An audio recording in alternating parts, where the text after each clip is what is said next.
Friends, स्वागत है आप सभी लोगों का आपके यूट्यूब चैनल वी शेक्सपियर पर।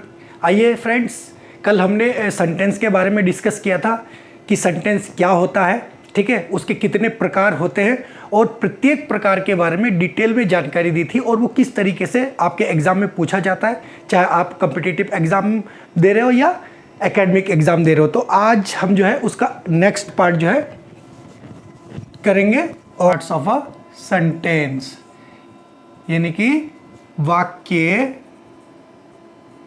के भाग, यानी वाक्य के कितने भाग होते हैं। इससे पहले हमने वाक्य के प्रकार पढ़े हैं, जो 5 तरीके का हमने वाक्य पढ़ा है ना, और उसको डिटेल में जाना है। अब हम वाक्य के भाग को पढ़ेंगे कि जो है जनरली एक जो सेंटेंस होता है, एक जो वाक्य होता है, उसके कितने भाग होते हैं। तो जो सेंटेंस होते हैं जनरली उसको हम 2 भागों में बांट के जो है समझेंगे इसको। जैसे आपके सामने एक सेंटेंस लिख देता हूं, Mohan is writing a letter. Mohan एक पत्र लिख रहा है। फ्रेंड्स, मोहन एक पत्र लिख रहा है। इसको हम जनरली 2 भागों में बांटेंगे और वो 2 भाग क्या होगा, वो 2 भाग होगा। नंबर 1 होगा सब्जेक्ट और दूसरा क्या होगा, प्रेडिकेट। दूसरा क्या होगा, प्रेडिकेट। सब्जेक्ट को क्या कहते हैं, कर्ता या उद्देश्य, और प्रेडिकेट को कहते हैं विधेय। ठीक है, तो इसको हम पहले इस सेंटेंस को सब्जेक्ट और प्रेडिकेट में बांट देते हैं। अब सब्जेक्ट किसे कहते हैं friends?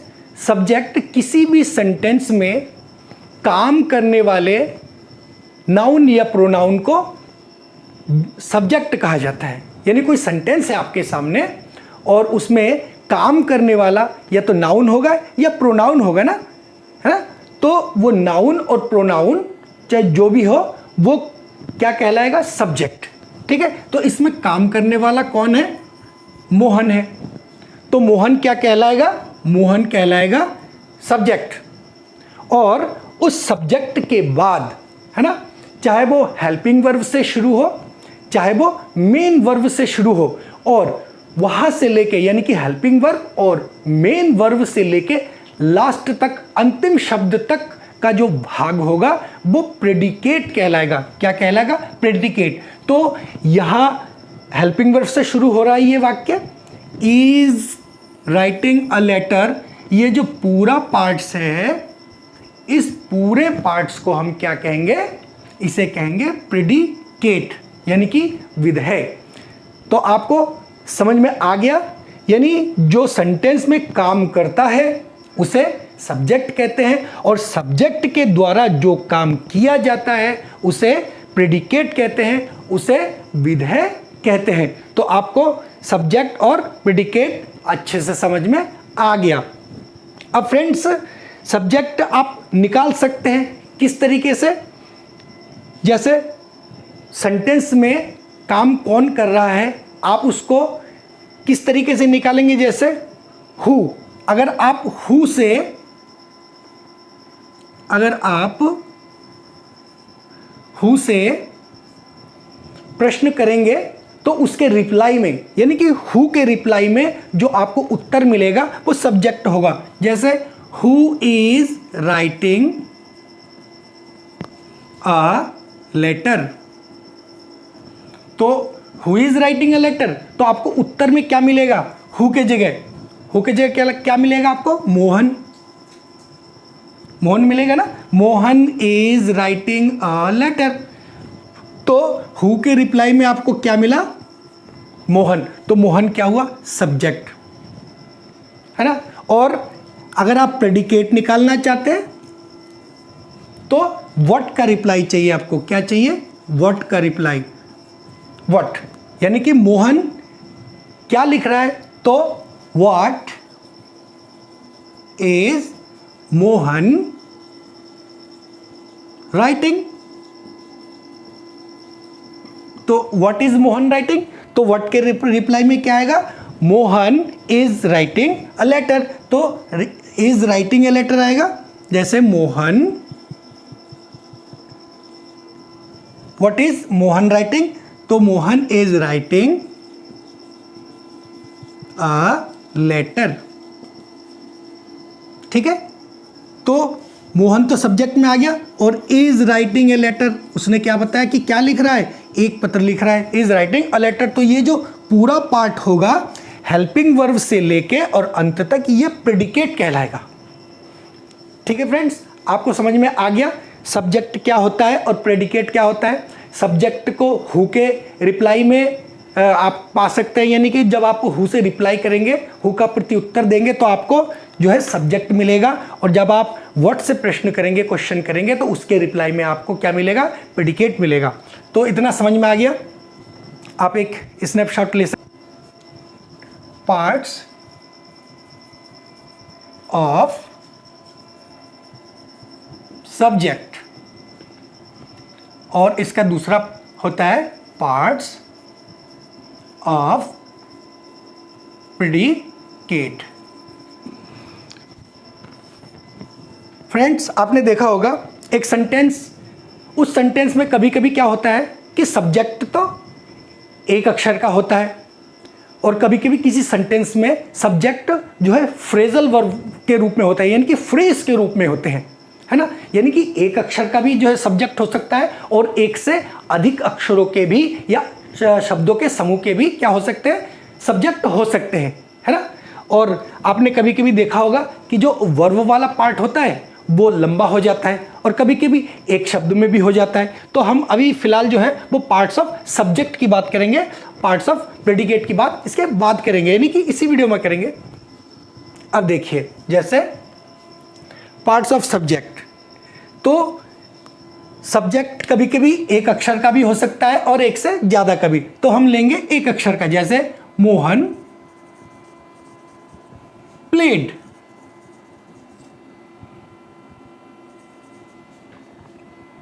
Mohan played cricket.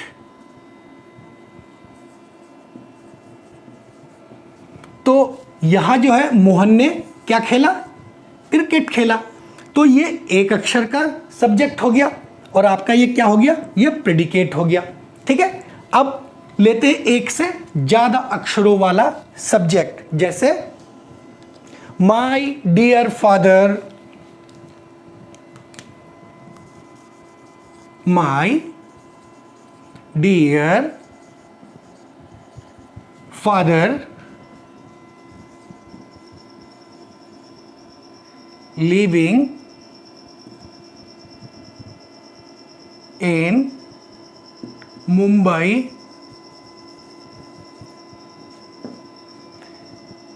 is a doctor.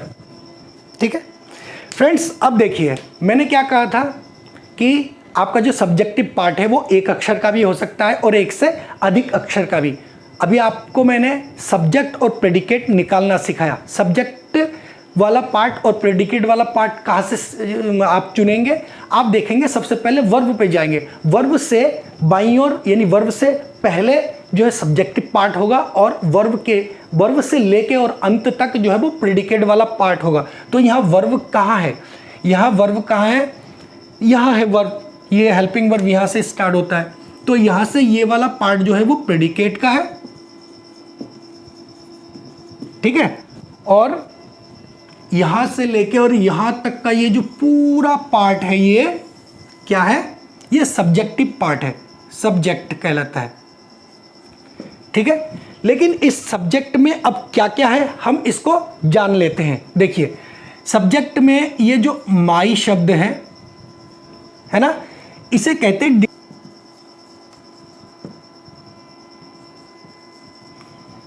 इस माई को क्या कहेंगे हम? यहां ये डिटर्मिनर है। ठीक है, और ये डियर क्या है? ये एडजेक्टिव है, ये एडजेक्टिव है, विशेषण है। और फादर क्या है? यहां फादर जो है नाउन, यानी ये संज्ञा है, मेन वर्ड है ना, मेन वर्ड ये नाउन है। और लिविंग इन मुंबई, कहाँ रह रहा है, मुंबई में रह रहा है, तो पापा मुंबई में रह रहे हैं, तो ये इनकी एक विशेषता है कि वो मुंबई में रह रहे हैं, तो ये विशेषता तो है, लेकिन ये एक फ्रेज के रूप में है। तो विशेषता और फ्रेज, यानी विशेषता को विशेषण और फ्रेज यानी एक से अधिक शब्द होगा, तो ये क्या है, एडजेक्टिव फ्रेज, ये एडजेक्टिव फ्रेज है।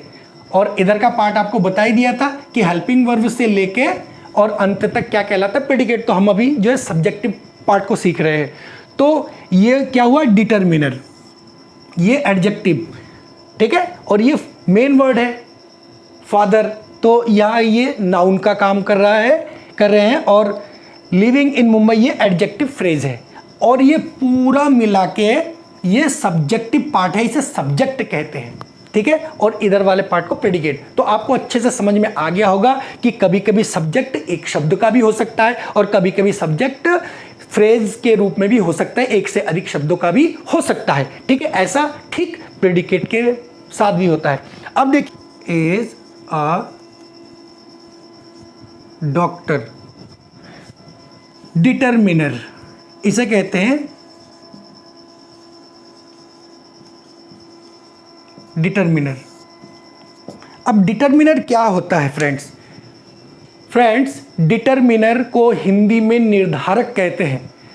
तो निर्धारण किसका करता है, डिटरमिनर मेन वर्ड का यानी कि नाउन का निर्धारण करता है। किसका निर्धारण करता है, नाउन का। यह जो माई शब्द है वो किसके लिए आया है, फादर के लिए। पिता किसका है, मेरा। तो ये क्या दिखा रहा है, पिताजी का निर्धारण कर रहा है कि पिताजी किसका है, मेरा है। पिताजी का क्या कर रहा है, लिमिटेशन कर रहा है, पिताजी को सीमित कर रहा है कि ये मेरे पापा है। पिताजी की स्थिति को बता रहा है कि ये मेरे पापा है, ठीक है।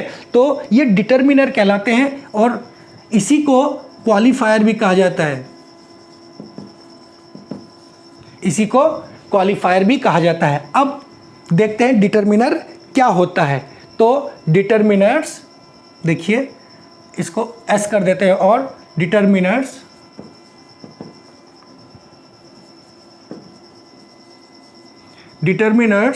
are the words that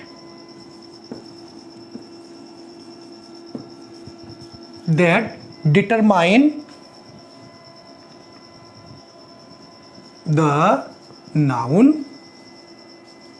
ठीक है। पहला देखिए, डिटरमिनर वो शब्द होते हैं जो नाउन को या मेन वर्ड को या नाउन को डिटरमाइन करते हैं, यानी कि निर्धारित करते हैं। दूसरा क्या कहते हैं, that fix the meaning of the noun. क्या करते हैं, वो नाउन के अर्थ को फिक्स करते हैं, यानी कि सीमित कर देते हैं, ठीक है। डिटरमिनर का काम क्या है, नाउन के अर्थ को फिक्स कर देना, नाउन की स्थिति बता देना, ठीक है, नाउन को निर्धारित करना। ये क्या करता है, डिटरमिनर का ये 4 काम होता है फ्रेंड्स। डिटरमिनर जो निर्धारक होते हैं, जो क्वालिफायर होते हैं, इनका ये 4 काम होता है कि ये मेन वर्ड को, यानी कि ये जो नाउन होते हैं जिसको मेन वर्ड भी कहा जाता है, उसको क्या करते हैं, डिटरमाइन करते हैं, यानी इसको निर्धारित करते हैं कि वो किस प्रकार का है, कैसा है। दूसरा, उसके अर्थ को निर्धारित करते हैं नाउन के। तीसरा, उसके यानी कि नाउन को वो लिमिटेड करता है। क्या करता है, लिमिटेड, सीमित कर देता है कि वो ज़्यादा है, कम है, एक सीमित दायरे में ला देता है। और उसकी क्वांटिटी बताता है, उसकी संख्या बताता है कि वो 1 है, 2 है या किस तरीके से है, वो उसकी संख्या भी बताता है। तो ये इनका जो भी निर्धारण होता है वो क्या करता है, कौन करता है, डिटरमिनर, यानी कि क्वालिफायर। अब देखिए कैसे, इस सेंटेंस में माय डियर फादर, फादर को कौन निर्धारित कर रहा है, माई शब्द कर रहा है कि नहीं। पिताजी किसका है, मेरा, है ना। पिताजी किसका है, मेरा पिताजी। तो पिताजी का अर्थ जो है ये डिफाइन कर रहा है कि नहीं, है ना, मीनिंग डिफाइन कर रहा है नाउन का। और इसको निर्धारित कर रहा है, पिताजी को कौन निर्धारित कर रहा है, मैं, यानी माई, मेरे पिताजी है तो, और उसको लिमिट भी कर रहा है ना कि मेरे पिताजी है और किसी के नहीं है, लिमिटेशन दे रहा है और क्वांटिटी भी बताता है। जैसे a mad man in my city, in the city लिखते हैं, इन द सिटी डाइड। ठीक है, देखिए ये क्या है, अ मैडमैन, अ मैड, अ क्या है, ये डिटरमिनर है, ये डिटरमिनर है, या इसी डिटरमिनर को क्वालिफायर भी कहते हैं क्योंकि ये क्वालिफाई करता है। किसको क्वालिफाई कर रहा है, मैन को, आदमी को। तो आदमी कितने हैं, एक है, तो अब ये भी बताया कितने आदमी है, संख्या के बारे में बता रहा है, एक आदमी है ना। और ये आदमी कैसा है, मैड है, तो ये एडजेक्टिव का काम कर रहा है ना। ये डिटरमिनर, ये जो एडजेक्टिव या नाउन और जो भी कुछ है, इसको हम अगले वीडियो में जो है बहुत अच्छे से क्लियर करेंगे। जब हम पार्ट्स ऑफ स्पीच वाला जो है वीडियो बनाएंगे तो उसमें एक एक चीज़ को बड़े ही ध्यान से और बड़े ही आसानी से जो है क्लियर करेंगे। ठीक है, फिलहाल हम यहाँ जो है सेंटेंस और उसके भाग को पढ़ेंगे और उसको अच्छे से समझेंगे। तो एडजेक्टिव हो गया, मेन वर्ड हो गया, और इन द सिटी ये क्या है, ये वही एडजेक्टिव फ्रेज। एडजेक्टिव फ्रेज हमेशा मेन वर्ड यानी कि नाउन के बाद ही आता है। ठीक है, एडजेक्टिव फ्रेज जो है मेन वर्ड के बाद आता है और एडजेक्टिव जो है वो नाउन से पहले आता है। ये बात आपको हमेशा ध्यान रखना है। ठीक है, और ये डाइड क्या है, ये जो है ये प्रेडिकेट है, ये प्रेडिकेट है। तो हमारा यहाँ का यहाँ तक का जो पार्ट्स है वो सब्जेक्टिव पार्ट है, यानी कि सब्जेक्ट कहलाता है। और सब्जेक्ट में क्या क्या है, डिटरमिनर है जो किसको डिटरमाइन कर रहा है, यानी कि निर्धारित कर रहा है मैन को, और मैन कैसा है, ये एडजेक्टिव है, यानी मैन पागल है, मैड है। और इन द सिटी ये एडजेक्टिव फ्रेज है, कहाँ रह रहे हैं, शहर में। तो कौन रहता है शहर में, आदमी रहता है ना। तो इसकी विशेषता बता रहे कि ये शहर में रहता है। तो विशेषता कैसे, एक से अधिक शब्दों में, तो ये फ्रेज के रूप में है, तो एडजेक्टिव फ्रेज है। ठीक है, अब देखिए जैसे मैंने कहा कि वो चार चीज़ों को निर्धारित करता है। पहले उसको क्या करता है, निर्धारित करता है, संख्या भी बताता है, लिमिटेड भी करता है ना, और क्या करता है, उसको उसके बारे में संख्या भी बताता है। तो यहाँ संख्या बता रहा है कि कितने आदमी हैं, एक आदमी, अ मैन, ये मैड नहीं भी होता तब भी सेंटेंस पूरा होता, a man in the city died. तो यहाँ निर्धारणीय संख्या बता रहा है। तो जो deter an old women, an old women in Delhi,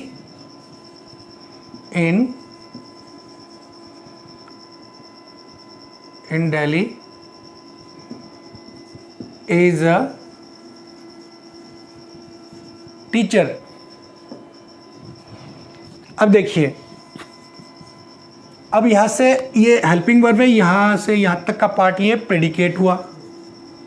आपको अच्छे से पता चल गया होगा कि प्रेडिकेट का पार्ट कहां से स्टार्ट होता है, या तो हेल्पिंग वर्ब से होगा या मेन वर्ब से होगा, है ना। तो यहाँ हेल्पिंग वर्ब है तो यहाँ से आगे तक का, और उसके बाद ये इसके लेफ्ट साइड में जितने भी होते हैं वो सब्जेक्टिव पार्ट होता है, यानी सब्जेक्ट होता है। और सब्जेक्ट के अलग अलग पार्ट पढ़ रहे हैं हम। तो एन क्या है, एन यहाँ आर्टिकल भी है, लेकिन हम वो पार्ट्स ऑफ स्पीच में अच्छे से पढ़ेंगे। लेकिन एन यहाँ क्या काम कर रहा है, यहाँ जो है डिटरमिनर, निर्धारण करने का काम कर रहा है, निर्धारक है यहाँ। ठीक है, तो ये डिटरमिनर है।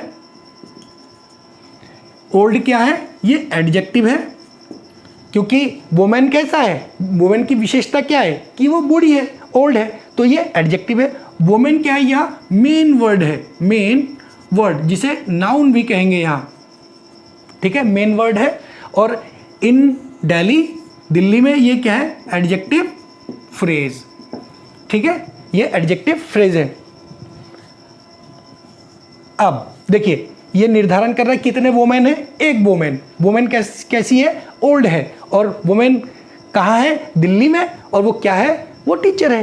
तो टीचर, ये तो आपका जो है प्रेडिकेट पार्ट्स हो गया। तो आपको फ्रेंड्स अच्छे से समझ में आ गया होगा कि सब्जेक्टिव पार्ट में क्या क्या हो सकता है। सब्जेक्टिव पार्ट में डिटरमिनर होगा, सब्जेक्टिव पार्ट में एडजेक्टिव होगा, सब्जेक्टिव पार्ट में मेन वर्ड होगा यानी कि नाउन होगा, और नाउन के बाद जो है एडजेक्टिव फ्रेज होगा। ये 4 पार्ट सब्जेक्टिव भाग में होते हैं, जिसे सब्जेक्ट, कॉमनली सब्जेक्ट कहा जाता है। ठीक है फ्रेंड्स, अब आशा करता हूँ अच्छे से समझ में आ गया होगा।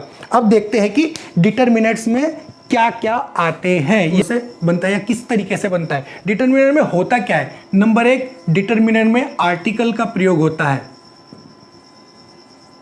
आर्टिकल्स, ठीक है।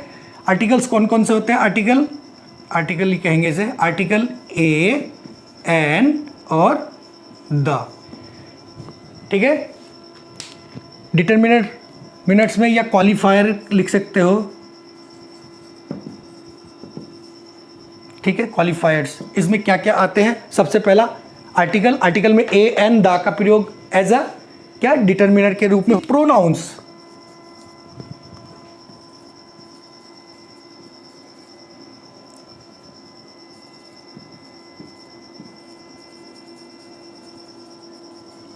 पोसेसिव प्रोनाउंस का प्रयोग भी डिटरमिनर के रूप में होता है या क्वालिफायर के रूप में होता है। अब पोसेसिव प्रोनाउन क्या होते हैं friends?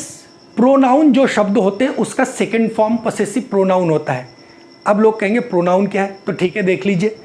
Pronoun I, we, you, they, he, she, इसके नीचे नहीं जाएंगे, ठीक है, इधर और लिख देंगे। तो आई जो प्रोनाउन है इसका सेकंड फॉर्म होता है माई, और थर्ड फॉर्म होता है एक तरीके से मी, और एक और फॉर्म होता है माइन।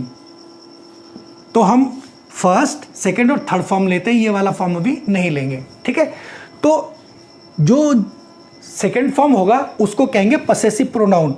आई का सेकंड फॉर्म क्या है? माई, वी का आवर, यू का योर, दे का दियर, ही का हिज, और शी का हर।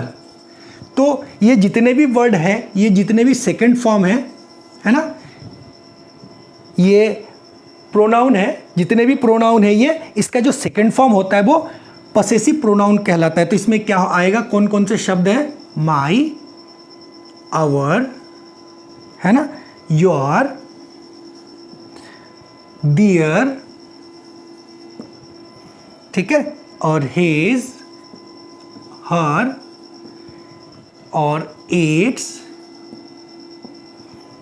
ठीक है। ये सारे शब्द जो है पोसेसिव प्रोनाउंस में आते हैं, ठीक है। अब इसका थर्ड फॉर्म भी आप देख लीजिए, वी, अवर, अस, ये नहीं आएगा इसमें। यू, योर, यू, ये थर्ड फॉर्म है। दे, दियर, दैम, ही, हिज, हिम, और शी, हर, हर। तो ये सेकंड फॉर्म पोसेसिव प्रोनाउंस कहलाते हैं। तो पोसेसिव प्रोनाउन भी डिटरमिनर के रूप में यूज किया जाता है। तीसरा एडजेक्टिव।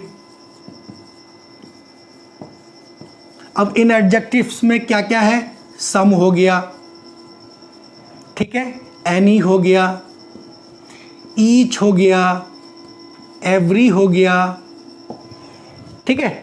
ये जितने एडजेक्टिव है ये डिटरमिनर्स का काम करते हैं, ठीक है। ये जितने एडजेक्टिव है ये डिटरमिनर का काम करते हैं। उसके बाद चौथा देखिए, डेमोन्स्ट्रेटिव शब्द होते हैं कुछ। डेमोन्स्ट्रेटिव,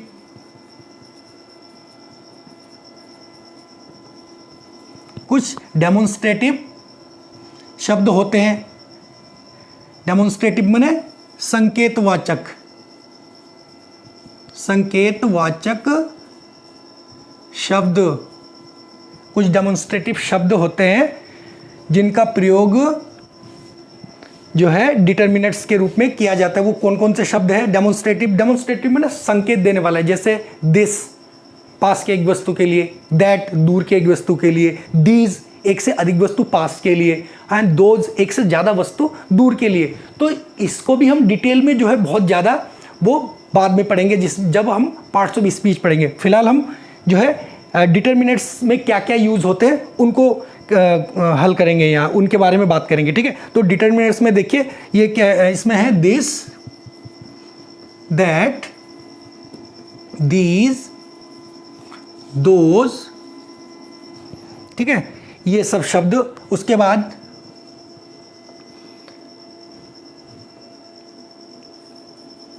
एनी, मच, मोर, फ्यू, लिटिल, ठीक है।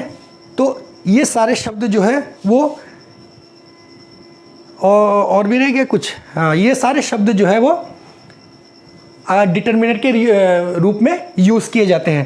तो फ्रेंड्स, आशा करता हूँ कि ये जो है आपको समझ में आ गया होगा कि सेंटेंस के कितने भाग होते हैं। सेंटेंस के दो भाग होते हैं, पहला भाग सब्जेक्टिव और दूसरा प्रेडिकेटिव, ठीक है। तो सब्जेक्ट में और प्रेडिकेट में, सब्जेक्ट एक शब्द का भी हो सकता है, सब्जेक्ट एक से अधिक शब्दों के भी हो सकते हैं। प्रेडिकेट इसी तरीके से एक शब्द के भी हो सकते हैं और एक से अधिक शब्दों के भी हो सकते हैं। हमने पहले सब्जेक्टिव भाग को लिया है, तो सब्जेक्ट में कौन कौन से उसके भाग हैं। तो सब्जेक्ट के भाग में आपका डिटर्मिनर आता है, आपका एडजेक्टिव आता है, आपका मेन वर्ड आता है यानी कि संज्ञा आता है, और उसके बाद आता है एडजेक्टिव फ्रेज। तो सब्जेक्टिव भाग में 4 पार्ट्स होते हैं, और इन 4 पार्टों को मैंने यहाँ अच्छे से बता दिया है कि डिटर्मिनेंट्स में क्या क्या आता है। डिटर्मिनेंट्स में आर्टिकल आते हैं, डिटर्मिनेंट्स में पसेसिव प्रोनाउन आते हैं। पसेसिव प्रोनाउन का मतलब होता है अधिकारवाचक शब्द या संबंध बताने वाले शब्द, ये अधिकार जताते हैं, ठीक है, ये संबंध बनाते हैं अगले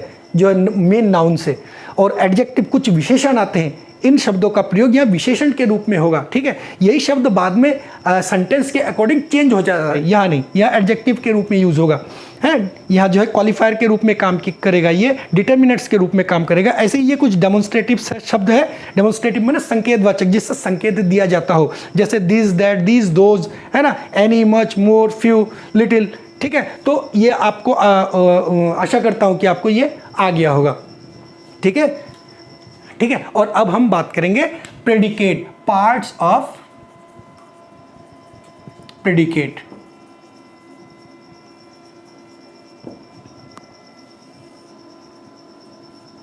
फ्रेंड्स, आप लोग सोच रहे होंगे कि सर ये इसका यूज कहां पे होगा, इसका यूज भी बताएंगे हम, ठीक है, आपके एग्जाम में किस तरीके से पूछा जाएगा। तो पार्ट्स ऑफ प्रेडिकेट, जिस तरीके से मैंने आपको बताया है कि सब्जेक्ट के भी पार्ट्स होते हैं, सब्जेक्ट एक शब्द का भी हो सकता है और सब्जेक्ट एक से अधिक शब्दों का भी हो सकता है। इसी तरीके से जो है प्रेडिकेट भी एक शब्द का भी हो सकता है, एक से अधिक शब्दों का भी हो सकता है।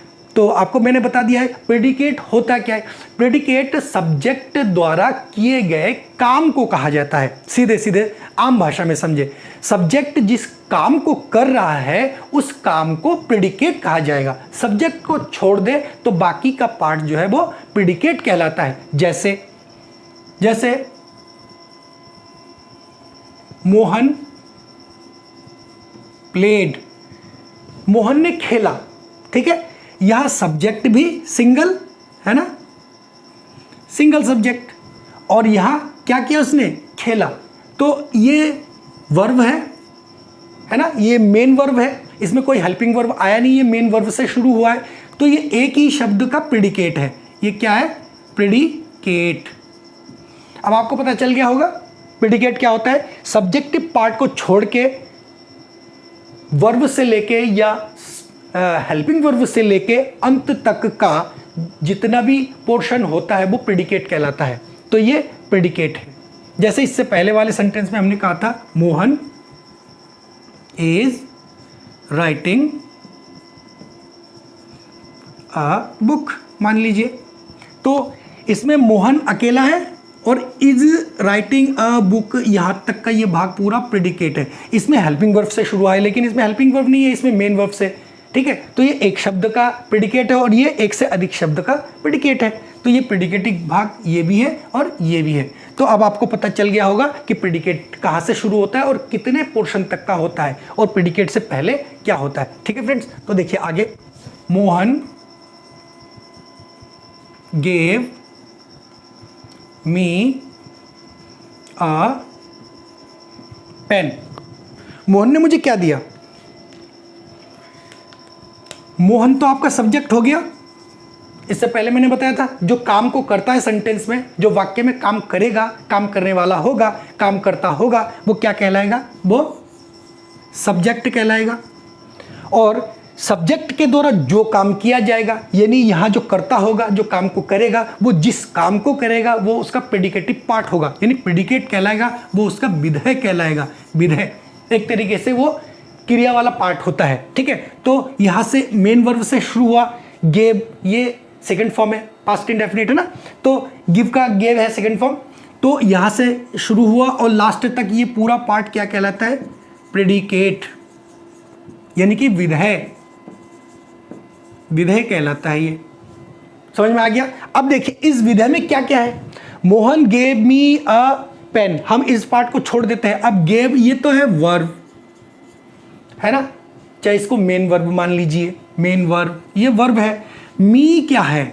मी, गेव मी, मुझे दिया, तो मैं यहां ऑब्जेक्ट हूं, लेकिन कैसा ऑब्जेक्ट? यहां मैं डायरेक्ट ऑब्जेक्ट नहीं हूं, यहां मैं इनडायरेक्ट ऑब्जेक्ट हूं। मुझे दिया, भले ही मुझे डायरेक्ट दिया हो, लेकिन मैं हूं इनडायरेक्ट ऑब्जेक्ट। और क्या दिया? अ पेन, एक कलम दिया, तो ये है डायरेक्ट ऑब्जेक्ट।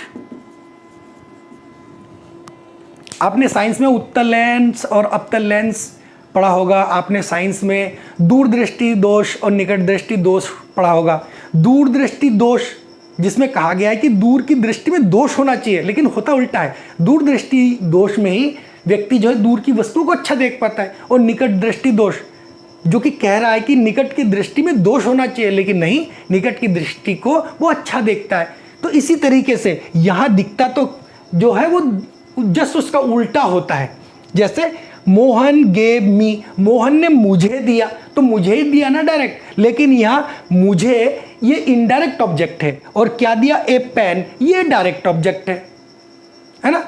तो थोड़ा सा उस हिसाब का हो गया यहाँ। अब इसको समझते हैं कि डायरेक्ट ऑब्जेक्ट क्या होता है और इनडायरेक्ट ऑब्जेक्ट क्या होता है। एक शब्द में समझ लीजिए, डायरेक्ट ऑब्जेक्ट हमेशा निर्जीव वस्तुएं होंगी, ये डायरेक्ट ऑब्जेक्ट है। ए पेन, क्या पेन जीवित होता है? क्या इसमें प्राण होता है? नहीं। क्या ये लिविंग थिंग्स है? नहीं। ठीक है, क्या इसमें लाइफ होती है? नहीं। तो ये डायरेक्ट ऑब्जेक्ट कहलाएगा। और जिसमें लाइफ होगी, जो लिविंग थिंग्स होंगे, ठीक है, तो वो क्या कहलाएगा? वो इनडायरेक्ट ऑब्जेक्ट कहलाएगा। ये ध्यान रखिएगा, बस इतने में ही आप समझ जाएंगे कि कौन होता है डायरेक्ट ऑब्जेक्ट और कौन होता है इनडायरेक्ट ऑब्जेक्ट। हमेशा याद रखिएगा, जो डायरेक्ट ऑब्जेक्ट होगा उससे पहले प्रीपोजिशन नहीं लगता है, जो इनडायरेक्ट ऑब्जेक्ट होता है उससे पहले प्रीपोजिशन लगता है। इस बात का आपको विशेष ध्यान रखना है जी। जो डायरेक्ट ऑब्जेक्ट होगा उससे पहले प्रीपोजिशन नहीं लगेगा, है ना। जैसे टू है, विद है, फॉर है, वो डायरेक्ट ऑब्जेक्ट से पहले नहीं लगेगा, वो इनडायरेक्ट ऑब्जेक्ट से पहले लगेगा। और एक बात ध्यान रखिए, मैं यहाँ डायरेक्ट ऑब्जेक्ट और इनडायरेक्ट ऑब्जेक्ट की बात कर रहा हूँ, ना कि ऑब्जेक्ट की, ठीक है। और एक बात और ध्यान रखिए, जहाँ डायरेक्ट ऑब्जेक्ट होगा वही उसी सेंटेंस में इनडायरेक्ट ऑब्जेक्ट का भी होना ज़रूरी है, और उसी सेंटेंस में इनडायरेक्ट ऑब्जेक्ट भी होगा, ठीक है फ्रेंड्स। तो आपने इस सेंटेंस को अच्छे से पहचान लिया। मोहन गेव मी अ पेन, मोहन ने मुझे क्या दिया? एक कलम दिया। तो गेव ये वर्ब है, ये क्या है? इनडायरेक्ट ऑब्जेक्ट है, और ए पेन क्या है? डायरेक्ट ऑब्जेक्ट है। तो ये टोटली यहाँ से लेके यहाँ तक ये प्रेडिकेटिव पार्ट है, ये प्रेडिकेट कहलाता है। और प्रेडिकेट में क्या क्या होता है? जिस तरीके से सब्जेक्ट में 4 पार्ट्स थे, सब्जेक्ट में क्या क्या था? डिटर्मिनर था, एडजेक्टिव था, मेन वर्ड यानी कि नाउन था, और क्या था? Adjective phrase. इसी प्रकार जो है प्रेडिकेटिव पार्ट में क्या क्या होता है? वर्ब होते हैं, ठीक है, और इनडायरेक्ट ऑब्जेक्ट या डायरेक्ट ऑब्जेक्ट है, इनडायरेक्ट ऑब्जेक्ट और डायरेक्ट ऑब्जेक्ट होते हैं, और प्रीपोजिशन होते हैं, ठीक है। ये सब जो है किस में होते हैं? प्रेडिकेट में होते हैं, प्रेडिकेटिव पार्ट्स में होते हैं। तो फ्रेंड्स आपको ये अच्छे से समझ में आ गया होगा, ठीक। देखिए फ्रेंड्स, इसी को मैंने पहले इनडायरेक्ट डायरेक्ट ऑब्जेक्ट कर दिया, उसके बाद इनडायरेक्ट ऑब्जेक्ट कर दिया। लेकिन देखिए इसमें चेंज क्या करना पड़ा मुझे। देखिए मोहन ने क्या किया? Mohan gave a pen to me. यहाँ जो है इनडायरेक्ट ऑब्जेक्ट को लाने के लिए मुझे टू प्रीपोजिशन का यूज़ करना पड़ा। टू प्रीपोजिशन का यूज़ किए बिना मैं जो है इनडायरेक्ट ऑब्जेक्ट का प्रयोग नहीं कर पाऊंगा, और किया तो गलत हो जाएगा। तो अब यहाँ ये वर्ब हो गया, ये क्या हो गया, डायरेक्ट ऑब्जेक्ट हो गया। डायरेक्ट ऑब्जेक्ट है ना, डायरेक्ट ऑब्जेक्ट हमेशा जो है वो निर्जीव वस्तुएं होती है, ठीक है, इसमें जान नहीं होते। और जो इनडायरेक्ट ऑब्जेक्ट है, इनडायरेक्ट ऑब्जेक्ट वो सजीव वस्तुएं होते हैं। और इनडायरेक्ट ऑब्जेक्ट बनाने के लिए यही इसी अर्थ को देने के लिए मैंने क्या किया, इसका ये प्रीपोजिशन का प्रयोग किया है, ठीक है। अब देखिए तब ये पूरा अर्थ देता है। तो इस पार्ट्स में ये सब चीज़ें होती हैं। मोहन ने मुझे एक कलम दिया, तो सेम अर्थ है और बिल्कुल सेम, लेकिन आपको इनडायरेक्ट ऑब्जेक्ट से पहले प्रीपोजिशन मिलेगा और आता भी है, लेकिन डायरेक्ट ऑब्जेक्ट से पहले कभी प्रीपोजिशन नहीं आता है, ठीक है। तो फ्रेंड्स आशा करता हूँ कि आपको ये जो है समझ में आ गया होगा। अब मेन बात है कि सर इसका प्रयोग कहाँ पे होता है, एग्जाम में कैसे पूछा जाएगा। एग्जाम में आपसे जैसे करण gave me a pen, Karan gave me a pen, इसमें दिया है और एक अंडरलाइन कर दिया है कि अ पेन ये क्या है, या अंडरलाइन कर दिया है कि मी क्या है या ए पेन क्या है। तो आपको ऑप्शन में दे देगा डायरेक्ट ऑब्जेक्ट है, इनडायरेक्ट ऑब्जेक्ट है। मान लीजिए आपको मी के बारे में पूछ रहा है, ये क्या है, आइडेंटिफाई करिए, 4 विकल्प दे दिए, ठीक है। कॉम्पिटिटिव एग्जाम में ऐसे पूछते हैं, 4 विकल्प दे दिए, ये डायरेक्ट ऑब्जेक्ट है या इनडायरेक्ट ऑब्जेक्ट है या खाली ऑब्जेक्ट है या इनमें से कोई नहीं है। तो आप क्या करोगे उस समय, अगर आपको यही पता नहीं चलेगा कि डायरेक्ट ऑब्जेक्ट क्या होता है, इनडायरेक्ट ऑब्जेक्ट क्या होता है ना, तो आप नहीं कर पाओगे। या इस तरीके से दे दिया कि इसमें प्रेडिकेटिव पार्ट्स कौन सा है, 2 पार्ट्स दे दिए करण, और ये सेंटेंस दे दिया और इस पार्ट्स को पूरे को अंडरलाइन कर दिया और आपके सामने लिख दिया है ये पार्ट जो है सेंटेंस का कैसा पार्ट है, सब्जेक्टिव है, प्रेडिकेटिव है या फ्रेज है, या इस तरीके से 4 विकल्प बना के आपको दे दिया। तो आप कैसे आइडेंटिफाई करेंगे जब आपको यही पता नहीं चलेगा कि सेंटेंस के भाग कितने होते हैं और किस भाग को क्या कहा जाता है और किस भाग में कितने पार्ट्स होते हैं और उस पार्ट्स को क्या क्या कहा जाता है ना। जैसे सब्जेक्टिव भाग में 4 होते हैं, ऐसे प्रेडिकेटिव भाग में 5-6 होते हैं जो आपको मैंने बताया है ना। उसमें वर्ब आते हैं, उसमें जो है डायरेक्ट ऑब्जेक्ट आता है, उसमें इनडायरेक्ट ऑब्जेक्ट आता है, उसमें प्रीपोजिशन आता है ना। इस तरीके से तो आपको पता होनी चाहिए। तो आशा करता हूँ फ्रेंड्स आपको ये वीडियो पसंद आई होगी, है ना। अच्छा लगा तो आप अपने फ्रेंड्स में इसको शेयर करिए, और ये वीडियो फ्री ऑफ कॉस्ट है और आपको रेगुलर मिलता रहेगा, ठीक है। तो जो भी गरीब बच्चे हैं उन तक ये वीडियो पहुँचाए, ठीक है। जय हिंद, जय भारत।